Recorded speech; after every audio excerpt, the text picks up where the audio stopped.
నమస్కారం, వార్తలకు స్వాగతం. ముందుగా ముఖ్యాంశాలు. YCP leader Botsa Satyanarayana press meet.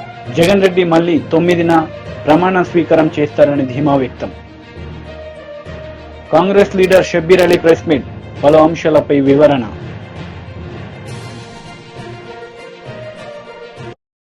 విద్యాశాఖ మంత్రి బొత్స సత్యనారాయణ మీడియా సమావేశం నిర్వహించారు. ఈ సందర్భంగా పలు అంశాలపై ఆయన మాట్లాడారు. మీరు అడగచ్చు, ఏంటి సార్ అంత నమ్మకమని.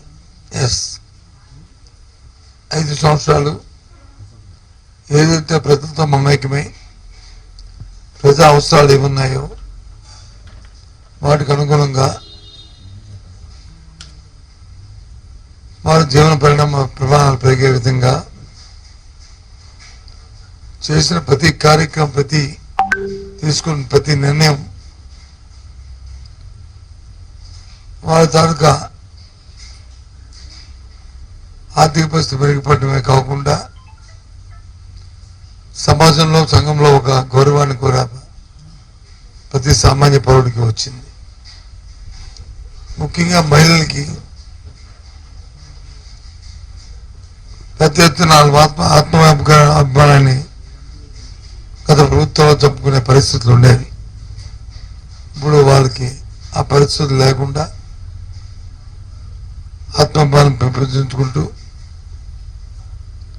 వారి పిల్లల్ని చక్కగా చదివించుకునే పరిస్థితులతో పాటు వారి విధానంలో కూడా మార్పులు వచ్చాయి. ఇది మాటల్లో కాదు, ఏ సూచిక తీసుకున్నా అన్ని సూచికలు కూడా ఇంతకుముందు దేశంలో 17, 18, 19 స్థానాలు ఉన్న జీడిపి కానీ, పర్ క్యాపిటల్ ఇన్కమ్ కానీ, ఇది పావర్టీలో ఉన్న రిలేషన్ కానీ అన్నీ కూడా ఇప్పుడు 3, 4, 5 స్థానాల్లోకి రాష్ట్రం రావడం అనేది గొప్ప పరిణామం, గర్వకారణం కూడా రాష్ట్రానికి. ముఖ్యంగా ఇంట్లో విద్య, వైద్యం ఈ రెండు ఒక మార్పులు తీసుకొచ్చాం, పెద్ద మార్పులు తీసుకొచ్చాం, విప్లవాత్మకమైన మార్పుల్ని, రిఫార్మ్స్ జరిగినాయి. ఆ రిఫార్మ్స్ మామూలు రిఫార్మ్స్ కాదు, అవి రెవల్యూషనరీ రిఫార్మ్స్ అవి జరుగుతున్నాయి. అవి కొనసాగాలంటే, అలాగే జరుగుతున్న 5 సంవత్సరాల పరిపాలనని చూసి ఈ విధానాలు కొనసాగాలంటే వైఎస్ఆర్సీ పార్టీకి ఓటిమ్మని, జగన్మోహన్ రెడ్డి మళ్ళీ ముఖ్యమంత్రి చేయమని కోరాం. ఇలా కోరిన ప్రస్తుతం ఉన్న ప్రజాస్వామ్యంలో, రాజకీయాల్లో స్వాతంత్రం వచ్చిన తర్వాత మొట్టమొదటి పార్టీ, మొట్టమొదటి వ్యక్తి జగన్మోహన్ రెడ్డి, వైఎస్ఆర్సీ పార్టీ. ఇందులో సందేహం లేదు. ఏ పార్టీ కూడా గత 5 సంవత్సరాలు నా పరిపాలన చూసిన కుటుంబం ఎప్పుడు కూడా ఏ ఒక్కరు కూడా అడగలే. కానీ ఈనాడు మేము అడిగాం, చెప్పాం. ఇకపోతే విజయనగరం జిల్లాలో ఏదైతే గత ఎన్నికల్లో 9 స్థానాలకి 9 స్థానాలు కూడా ఎరసోరి విజయనగరంలో మా పార్టీకి విజయం చేకూర్చారు. మళ్ళీ కూడా అదే విశ్వాసంతో ఈసారి కూడా గెలిపిస్తారనే దృఢ నమ్మకంతో ఉన్నాం. 5 సంవత్సరాలు ఈ జిల్లాలో ఉన్న ఏ అవసరం, ప్రజలకి అవసరాలు తీర్చాం. విద్యాపరంగా కానీ, వైద్యపరంగా కానీ, సంక్షేమ కార్యక్రమాల్లో దళాలు లేకుండా, మధ్యవర్తులు లేకుండా, అవినీతి లేకుండా అన్ని కార్యక్రమాలు చేశాం. అదే నమ్మకంతో మళ్ళీ 9 స్థానాలు వస్తాయని దృఢ విశ్వాసంతో ఉన్నాం. ప్రజలు కూడా పెద్ద ఎత్తున మాకు ఓటును కూడా ఇచ్చారు. అనుకున్న దానికంటే 1-2% ఇంకా ఎక్కువ ఎన్నికల్లో ప్రజలు పాల్గొని పార్టీ పట్ల, జగన్మోహన్ రెడ్డి గారి పట్ల, మా పార్టీ అభ్యర్థుల పట్ల మా పట్ల అందరూ కూడా. టీడీపీ లీడర్ మీడియా సమావేశం నిర్వహించారు. ఈ సందర్భంగా పలు అంశాలపై ఆయన మాట్లాడారు. ఈ డబ్బుతో ఈ ప్రజాస్వామ్యయుతంగా కానీ ఏం లేదు. పోలీసులను కూడా మనం చూసాం ఏ విధంగా వాళ్ళు పోలీసులను రెవెన్యూ వ్యవస్థని కూడా ఇద్దరిని మనకు కావలసిన వాళ్ళని మనం నియమించుకుందాం. ఇక్కడ కేంద్రంలో పెత్తందారి పోకడలను పదే పదే చెప్తున్నారు. పెత్తందారి పోకడలు ఇక్కడ ఉన్నాయి. పెత్తందారులు అసలైన పెత్తందారులు ఇక అధినాయకుడు వాళ్ళ చుట్టూ ఉన్న నలుగురు, ఇసుక ద్వారా మద్యం డబ్బులు, దీన్ని ద్వారానే మేము గెలవగలం. ప్రజాస్వామ్యయుతంగా లేదు. చంద్రబాబు గారి మీదనే మనం చూసాం ఏ విధంగా ఎర్రగొండపాలెం కానివ్వండి, పొంగనూరు కానివ్వండి, రాళ్లు వాళ్లే వేసి 307 కేసులు. ఎలక్షన్లకు ముందే బాబు గారి మీద, తర్వాత వాళ్ళ టీం మీద, మళ్ళీ ఇంపార్టెంట్ నాయకుల మీద రాళ్లు వైఎస్ఆర్సీపీ వాళ్లే వేయించి, దాడులు వీళ్లే చేయించి, కేసులు 307 కేసులు వీళ్ల మీద, చిన్న చిన్న పెట్టి కేసులు తెలుగుదేశం నాయకుల మీదేమో అక్రమ కేసులు, వైఎస్ఆర్సీపీ నాయకుల మీదనేమో చిన్న చిన్న పెట్టి కేసులు పెట్టడం మనం చూసాం. చంద్రబాబు గారిని ఏ విధంగా అసలు ఎలక్షన్ జరగనివ్వకూడదు, ఒకే పార్టీ ఉండాలి, అక్రమంగా మేము ఓట్లు గుద్దుకోవాలి. సో అధికారులను ఎస్ఐ స్థాయి నుంచి వాళ్ళని నియమించుకొని మనం చూసాం ఏ విధంగా ఎస్ఐ అక్కడ ఉన్నవాడు నియంత్రించలేకపోయాడు. 307 పెట్టి ఉంటే నిన్న బెయిల్ కూడా వచ్చేది కాదు. లేదా పిన్నెల్లి రామకృష్ణారెడ్డికి ఈవిడ 6th వరకు ఆయనకు పట్టుకోలేకపోయారు. 20 అది బయటకు వచ్చింది కాబట్టి ఏ విధంగా బయటకు వచ్చింది, ఎవరు రిలీజ్ చేశాడు, వెబ్కాస్ట్, ఇది కాదు అక్కడ వచ్చింది. అతను ఇన్వాల్వ్ అయి ఉన్నాడు. ఆ విధంగా ఆయన ప్రిసైడింగ్ ఆఫీసర్ కూడా భయకంపితుడయ్యాడు అనేది ఎవరిని అడిగినా చెప్తారు. 2000 కోట్ల వరకు లూటీ. ఇదే మేము ఒక ఒక ఒక ప్యారలల్ డ్రా చేస్తున్నాం. మీరు ఎప్పుడు కూడా జగన్మోహన్ రెడ్డి గారు, నేను చూస్తున్నాను ఈ 5 ఏళ్లుగా ఆయన ఒకటే నమ్ముకున్నాడు. ఈ స్థానిక సంస్థల, ఈ సర్పంచులు లేదు, స్థానిక సంస్థలు లేదు, ప్రజాప్రతినిధులు లేదు, నా ఎస్సీ నా ఎస్టీ బీసీ మైనారిటీ లేదు, ఎవరిని వినేది లేదు, ఏ సామాజిక వర్గం యొక్క సమస్యలు వినేది లేదు.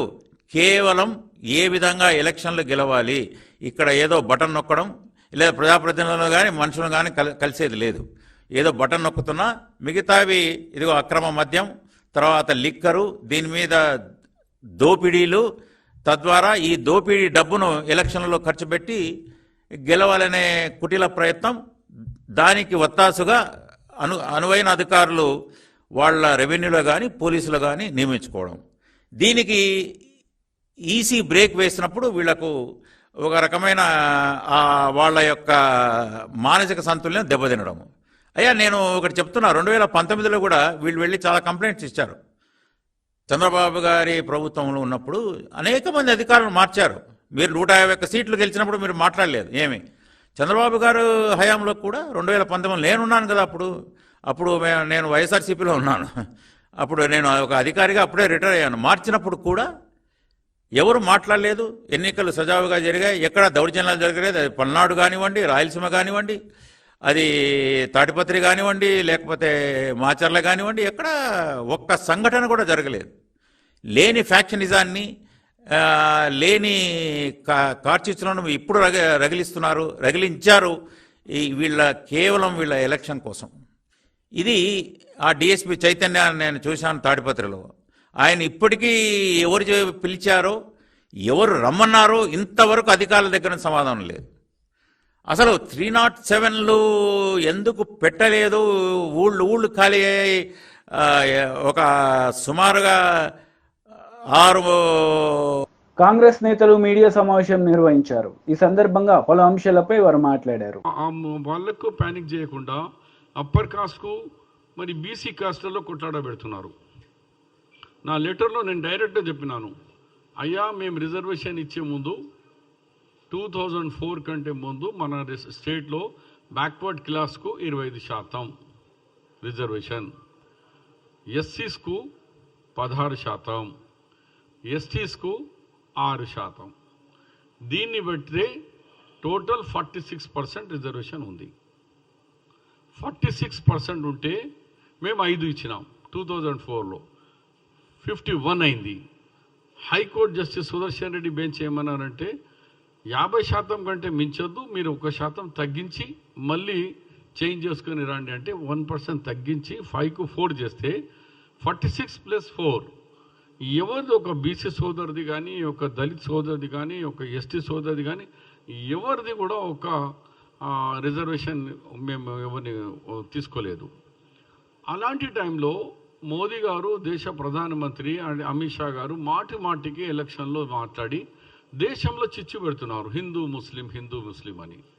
క్లియర్గా డీటెయిల్స్గా రాస్తూ క్రొనాలజికల్గా ఎట్లా అయింది, ఎప్పుడప్పుడు అయింది, రిజర్వేషన్ మతపరంగా కాదు, బిల్ కాపీ పెడుతున్నా, అసెంబ్లీలో పాస్ అయిన బిల్ పెడుతున్నా, హైకోర్టు జడ్జ్మెంట్స్ పెడుతున్నా, పెట్టి ఇది ఎట్లా ఇంప్లిమెంట్ అవుతుంది అని 3 పేజెస్ ప్రధానమంత్రి రాస్తూ మళ్ళొకసారి ప్రధానమంత్రి గారు ఒకవేళ మళ్ళీ రిజర్వేషన్ గురించి మాట్లాడితే మాత్రం నేను సుప్రీంకోర్టులో ఇప్పుడు జరుగుతున్న కేసులో నేను ఒక మెంబర్ పిటిషనర్గా ఉన్నా, నేను స్వయంగా పిటిషనర్గా ఉన్నా. తెలంగాణ గవర్నమెంట్ ఆంధ్ర గవర్నమెంట్తో సహా నేను మొహమ్మద్ అలీ షబ్బీర్ పిటిషనర్గా ఉన్నాను. నేను డిఫర్మేషన్ సూట్ వేస్తాను ప్రధానమంత్రి గారు అని ఇలా వార్న్ చేస్తున్నా. మళ్ళా మీరు ఎప్పుడన్నా రిజర్వేషన్ మీద మాట్లాడితే మాత్రం, హిందూ ముస్లిం అని మతపరంగా మాట్లాడితే మాత్రం నేను డిఫర్మేషన్ సూటు ఎందుకంటే నేను పిటిషనర్గా ఉన్నా కాబట్టి ఆ కేసులో నేను వేయబోతున్నానని ప్రధానమంత్రి గారికి ఈరోజే స్పీడ్ పోస్ట్లో ప్రధానమంత్రికి రిజిస్ట్రేషన్ పోస్ట్ ద్వారా లెటర్ పంపించడం జరుగుతుంది. మీకు అన్నీ వేసేయండి అన్న. ఇప్పుడు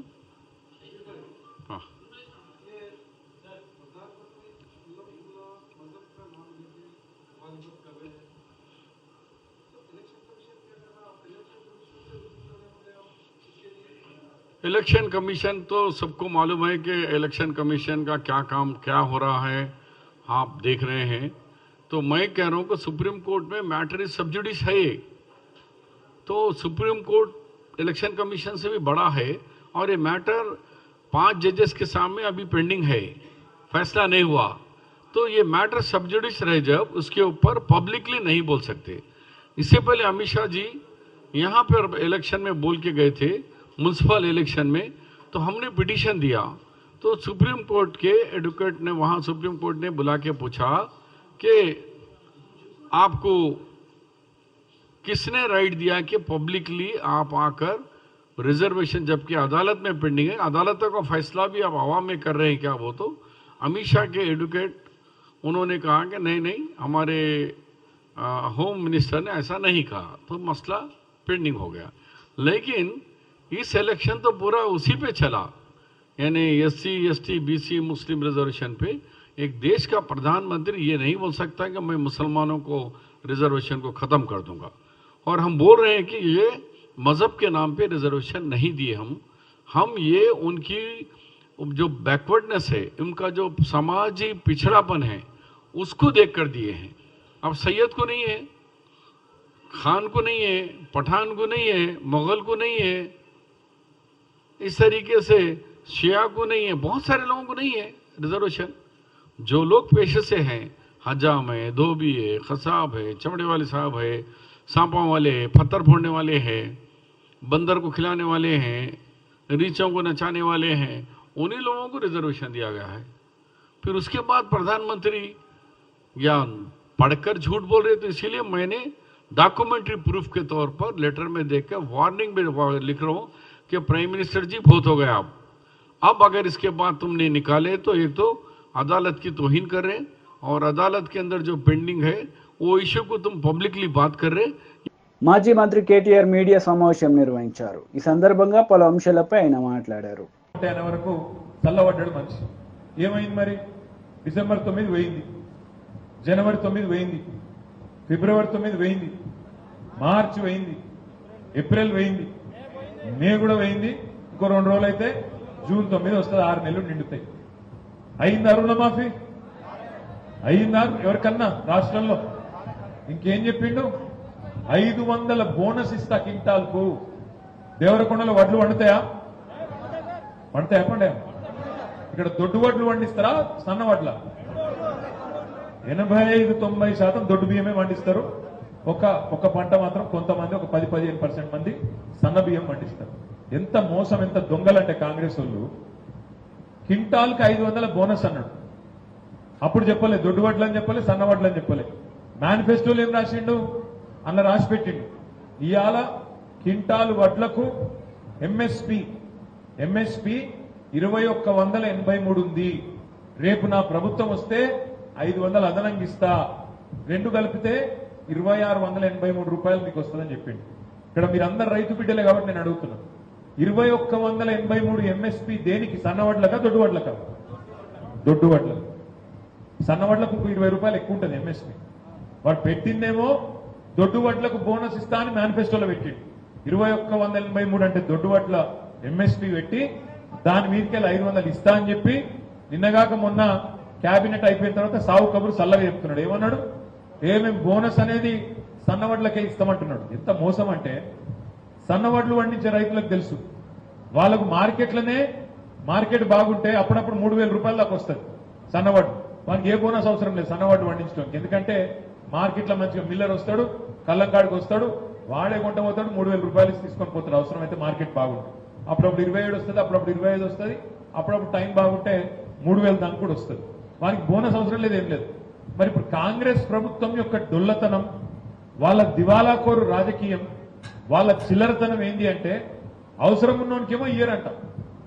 1800లకు అమ్ముకుంటున్న ఆయనకేమో ఇయ్యరు, కానీ 2700 అమ్ముకుంటే ఆయనకేమో ఇస్తామని చెప్పి ఇలా అవసరం లేని కాడ ఇచ్చే అవసరం లేదు కాబట్టి ఇలా దివాలాకోరు మాటలు మాట్లాడుతూ ఉన్నారు.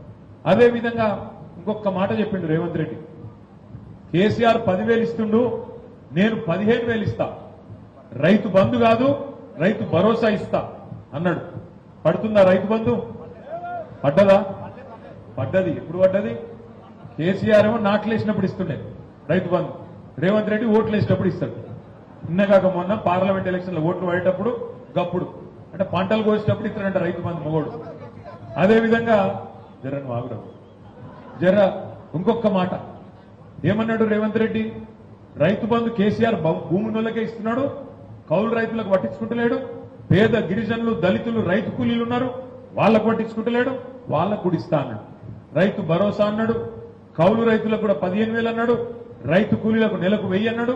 ఇవన్నీ 100 రోజుల్లోనే చేస్తా అన్నాడు. మనం అడగలే, ఇవ్వాలి మెడ మీద కత్తి పెట్టలే, అడగలే, ఎన్ని రోజుల్లో చెప్తామని డిమాండ్ చేయలే, ఎందుకంటే మనం అనుకోలే ఆయన వస్తారని కూడా అనుకోలే. కానీ అన్ని చెప్పిండు, 100 రోజుల్లో అన్ని చేస్తా. ఒక్కటి జరిగిందా? ఇంట్లో 500 బోనస్ వచ్చిందా? రైతు భరోసా వచ్చిందా? 2 లక్షల రుణమాఫీ అయ్యిందా? కౌలు రైతులకు రైతు భరోసా వచ్చిందా? రైతు కూలీలకు రూపాయి వచ్చిందా? మరి మీరంతా రైతు బిడ్డలైతే రైతుల తరపున ఈ మోసకారి ప్రభుత్వానికి బుద్ధి చెప్తారా చెప్పరా? ఆలోచించండి. ఒక్క రైతులనే కాదు ఎంతమందిని మోసం చేసిండో ఒక్కసారి గుర్తు తెచ్చుకోండి. ఇక్కడ మా ఆడబిడ్డలు ఉన్నారు. ఏం చెప్పిండు ఆడబిడ్డలందరికీ? కేసీఆర్ 1,00,000 రూపాయలు ఇస్తుండు కళ్యాణ లక్ష్మికి, నేను మీదికెళ్ళి తులం బంగారం ఇస్తా అన్నాడు. ఇక ఆడపిల్లలకు బంగారం అంటే సెంటిమెంట్. నీకు 1,00,000 ఇస్తా అంటే వేరు, తులం బంగారం అంటే వేరు. తులం బంగారం 60,000 70,000 ఇప్పుడు ఎంతుందో కానీ, ఎంతుందమ్మా? 75 ఈ రోజు రేటా అది? మరి ముఖ్యమంత్రికి పాపం ఉద్దర కూడా ఇస్తలేడండి బంగారం.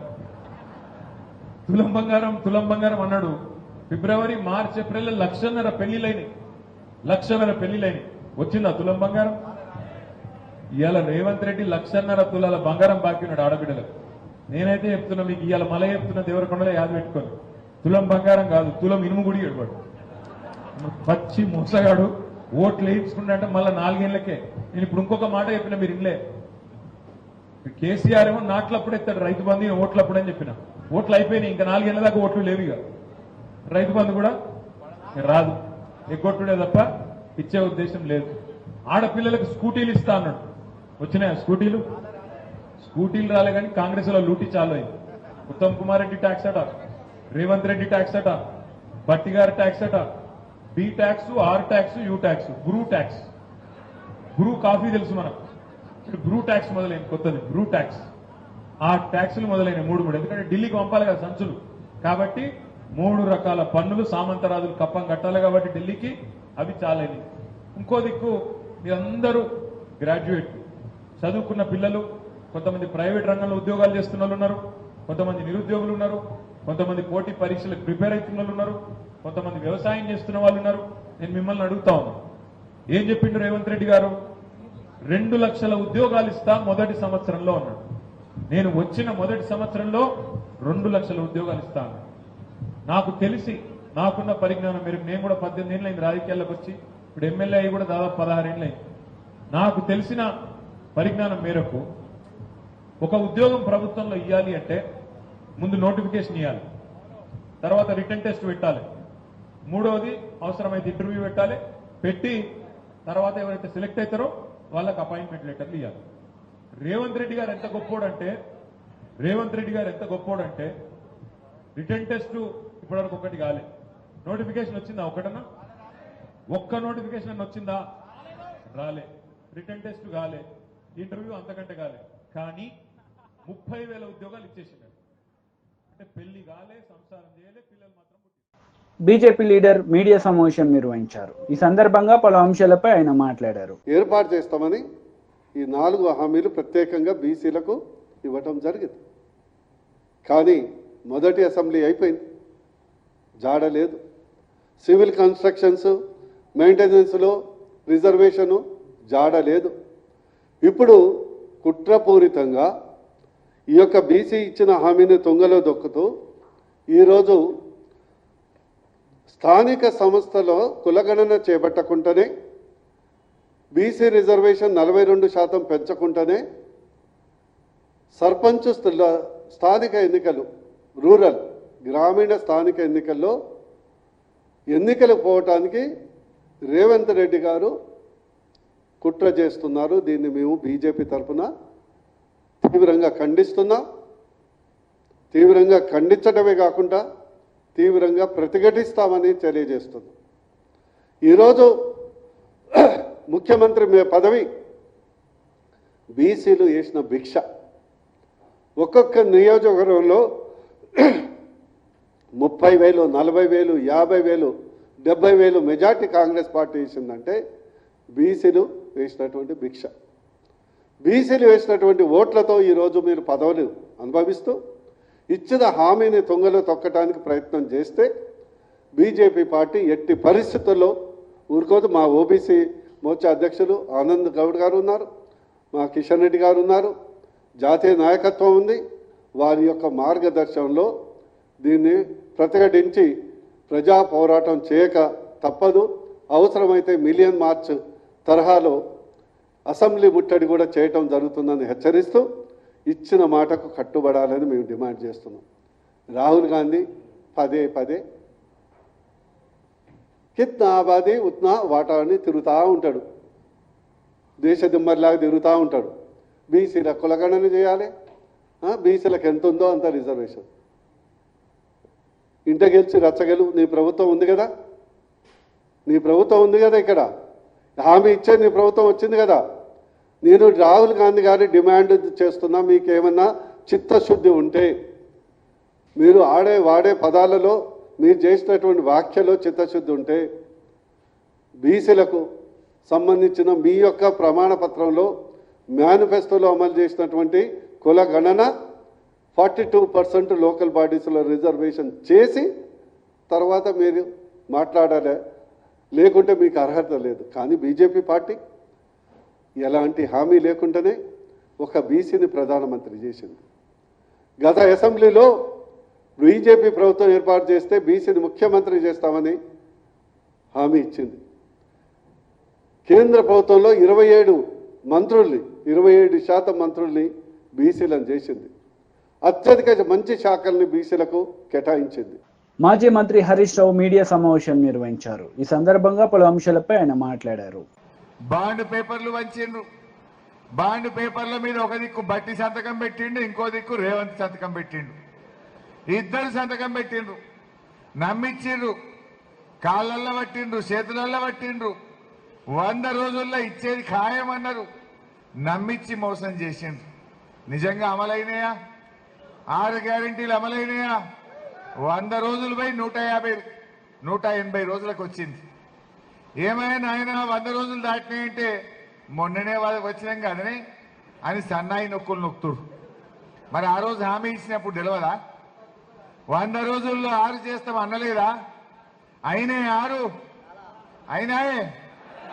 మొదటిది మహిళలకు 2500 రూపాయలు మహాలక్ష్మి వచ్చిందా? రెండవది రైతులకు 2 లక్షల రుణమాఫీ అయిందా? రైతులకు 7500 రూపాయల రైతు భరోసా వచ్చిందా? మూడవది 500 వడ్లకు బోనస్ వచ్చిందా? నాలుగవది నిరుద్యోగ భృతి 4000 అందిందా? ముసలోళ్ళకు అవ్వ తాతలకు 4000 పెన్షన్ వచ్చిందా? పిల్లలకు ఆడపిల్లలకు స్కూటీలు వచ్చినాయా? విద్యార్థులకు 5 లక్షల భరోసా కార్డు అందిందా? నిరుద్యోగులకు 2 లక్షల ఉద్యోగాల జాబ్ క్యాలెండర్ వచ్చిందా? అన్ని అబద్ధాలు. వెనుకటి కట్టేదో నమ్మి నాన్న వస్తే మొత్తం పుచ్చులైందట. ఇలా కాంగ్రెస్ కు నమ్మి ఓట్లేస్తే అంతా మోసమే. ఏమంటున్నారు ప్రజలు? వద్దురో నాయన ఈ కాంగ్రెస్ పాలన అంటున్నారు. కొత్త గవర్నమెంట్ వస్తే పాతోళ్ళ కంటే మంచిగా చేస్తారు అనుకుంటాం. ఏమన్నా 2 పనులు మంచిగా అయితే అనుకుంటాం. ఎన్నికల్లో ఇచ్చిన హామీలు అమలైతే అని ఆశపడతాం. అది ఏందో ఏమో ఈ కాంగ్రెస్ ముంగడి పోతలేదు, బండి అంతా రివర్స్ గేరే వెనకకే పోతున్నది. కాంగ్రెస్ వచ్చింది. ఇవాళ బోనకల్ల రోజు నల్ల నీళ్ళు వస్తున్నాయి, దినం తప్పించి దినమైంది. మదిరకు పోతే 2 రోజులకోసారి అయింది. ఖమ్మం పోతే 2 రోజులకోసారి వస్తుంది. గ్రామాల్లో వారం రోజులకు ఒకసారి నల్లా వస్తున్నది. కేసీఆర్ ఉండగా 5 ఏళ్లు రోజు నీళ్ళు వస్తాయి ఎట్లా? ఈ కాంగ్రెస్ వల్ల 5 నెలలనే మంచినీళ్లు మాయమైతే ఎట్లా అని నేను అడుగుతా ఉన్నా. కరెంటు కేసీఆర్ ఉండగా బావి కాడ 24 గంటలు వచ్చింది. ఇలా 14-15 గంటలు కూడా వస్తలేదు. కరెంటు విషయంలో వెనుకకు పోయింది, మంచినీళ్లలో వెనుకకు పోయింది. సర్కార్ దవాఖానకు పోతే కేసీఆర్ కిట్లు బంద్ అయినాయి, న్యూట్రిషన్ కిట్లు బంద్ అయినాయి, కిట్లు బంద్ అయినాయి, తిట్లు మోపైనాయి. కాంగ్రెస్ వాళ్ళని మాట్లాడిస్తే అయిపోయాయి, తిట్టుడే తిట్టుడు. ఎన్ని రోజులు బతుకుతారు నాయన? ఇంకెన్ని రోజులు కేసీఆర్ని తిట్టుకుంటూ బతుకుతారు? తిట్లు బంద్ చేయండి, కిట్లు చాలు చేయండి. ప్రజలకు ఇచ్చిన హామీలు అమలు చేయండి, 6 గ్యారంటీలు అమలు చేయండి. లేకపోతే ప్రజలు తిరగబడతారు, జాగ్రత్త అని చెప్పి హెచ్చరిస్తా ఉన్నా. గ్రాడ్యుయేట్స్, విద్యావంతులు, చదువుకున్న వాళ్ళు, మీలాంటి మేధావులు తప్పకుండా ఈ గ్రాడ్యుయేట్ ఎన్నికల్లో కాంగ్రెస్ పార్టీకి కనునిప్పు జరిగేటట్టు మీరందరూ తీర్పు ఇవ్వాలని చెప్పి కోరుతా ఉన్నా. ఈ ఎన్నికల్లో కాంగ్రెస్ ఓడితే గవర్నమెంట్ ఏమైనా పడిపోతుందా? పడిపోదు. కానీ వాళ్ళకి కనునిప్పు కావాలి. ఎందుకు ఓడగొట్టిందంటే గ్రాడ్యుయేట్లకు 2 లక్షల ఉద్యోగాలు ఇస్తామని మోసం చేసిండ్రు, 4000 నిరుద్యోగ భృతి ఇస్తామని మోసం చేసిండ్రు, ఫీజులు తగ్గిస్తామని టెట్ ఫీజు 2000కు పెంచిండ్రు. అబద్ధ వార్తలు ముగించే ముందు ముఖ్యాంశాలు మరోసారి. YCP leader Botsa Satyanarayana press meet. Jagan Reddy మళ్లీ 9న ప్రమాణ స్వీకారం చేస్తారని ధీమా వ్యక్తం. Congress leader Shabbir Ali press meet. పలు అంశాలపై వివరణ. ఈ వార్తలు ఇంతటితో సమాప్తం. తిరిగి ప్రసారమయ్యే వార్తల్లో మళ్ళీ కలుద్దాం. అంతవరకు సెలవు. నమస్తే.